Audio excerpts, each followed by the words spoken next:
صلی اللہ صلی اللہ صلی اللہ صلی اللہ۔ نبی صلی اللہ علیہ وسلم نے فرمایا کہ لیلۃ القدر میں یہ دعا زیادہ پڑھا کرو، اللہم انک عفو تحب العفو فاعف عنا۔ اے اللہ تو معافی کو پسند کرتا ہے، سراپا معافی ہے، پس تو ہمیں معاف کر دے۔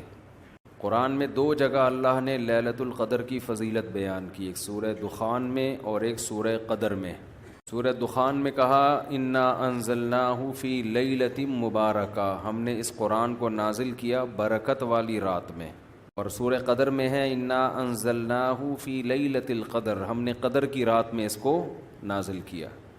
اور دونوں جگہ قرآن میں ہے تنزل الملائکۃ والروح فیہا من کل امر باذن ربہم من کل امر، کہ فرشتے اس رات میں اللہ کے حکم کو لے کر نازل ہوتے ہیں۔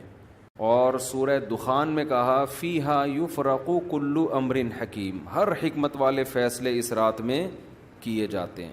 تو یہ سب لیلۃ القدر کے بارے میں ہے، اس کو لوگ شب برات پر لے جاتے ہیں۔ اور قرآن میں ہے خیر من الف شہر، 1000 مہینے سے بہتر ہے۔ تو اس لیے لیلۃ القدر کو تلاش کرنا چاہیے، ہمیں متعین طور پر وہ بتائی نہیں گئی ہے، بتایا گیا تھا نبی صلی اللہ علیہ وسلم کو، لیکن آپ کو بھلا دیا گیا۔ اس میں حکمتیں ہیں، مصلحتیں ہیں۔ بڑی حکمت یہ ہے کہ اگر بتا دی جاتی تو ہم رمضان کے آخری عشرے میں پوری میں عبادت نہ کرتے، پورے سال سوتے رہتے، پورے رمضان سوتے رہتے، اور خاص اس رات کو کچھ اللہ اللہ کر لیتے۔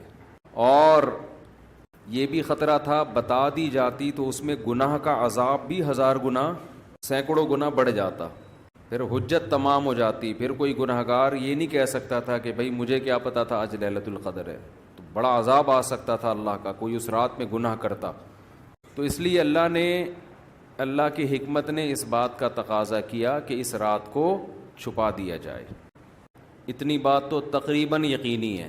دوسری بات رمضان کے آخری عشرے میں ہوگی، یہ بھی تقریباً یقینی ہے۔ اب آخری عشرے میں پھر ہمیں یقینی نہیں بتایا کون سی رات، یہ بتا دیا گیا کہ طاق راتوں میں، یعنی 21ویں رات، 23ویں رات، 25ویں، 27ویں اور 29ویں، ان راتوں میں امکان زیادہ ہے۔ اور بعض حضرات کے نزدیک 27ویں میں امکان اور بھی زیادہ ہے، بعض حضرات کا موقف ہے، لیکن یقینی بات نہیں ہے۔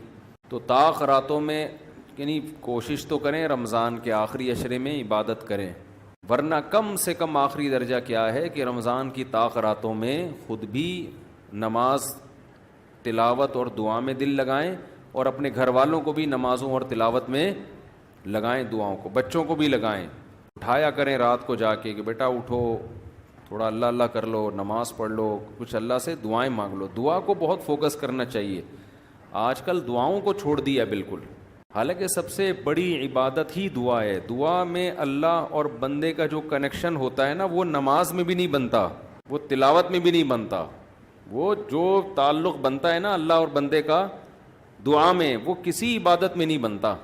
تلاوت کا مطلب تو یہ کہ اللہ آپ سے کیا کہہ رہا ہے وہ سن لیں آپ، اس میں تو یہ فائدہ ہوتا ہے، لیکن دعا میں تو آپ اللہ سے تعلق بڑھاتے ہیں نا، آپ اللہ سے مانگتے ہیں۔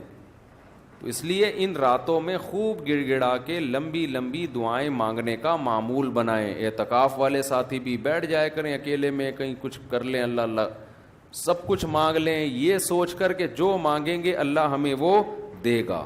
جب انسان مانگتا ہے نا پتہ نہیں ملے گا نہ ملے، تو پھر ملتا نہیں ہے۔ اللہ کہتا ہے جب تیرا میرے بارے میں یہ نظریہ ہے کہ میں دیتا ہی نہیں ہوں، تو پھر مانگتا رہے بیٹھ کے، میں نہیں دوں گا۔ اللہ میں استغنا بہت ہے، اللہ کا معاملہ یہ ہے کہ اللہ میں استغنا بہت ہے۔ اللہ کے سامنے جھکو گے تو وہ چھپڑ پھاڑ کے دے گا، تھوڑی سی بھی اکڑ دکھاؤ گے تو پھر اللہ کا کچھ نہیں بگاڑ سکتے، پھر خود ہی رلتے رہو گے، ساری زندگی برباد ہوتے رہو گے۔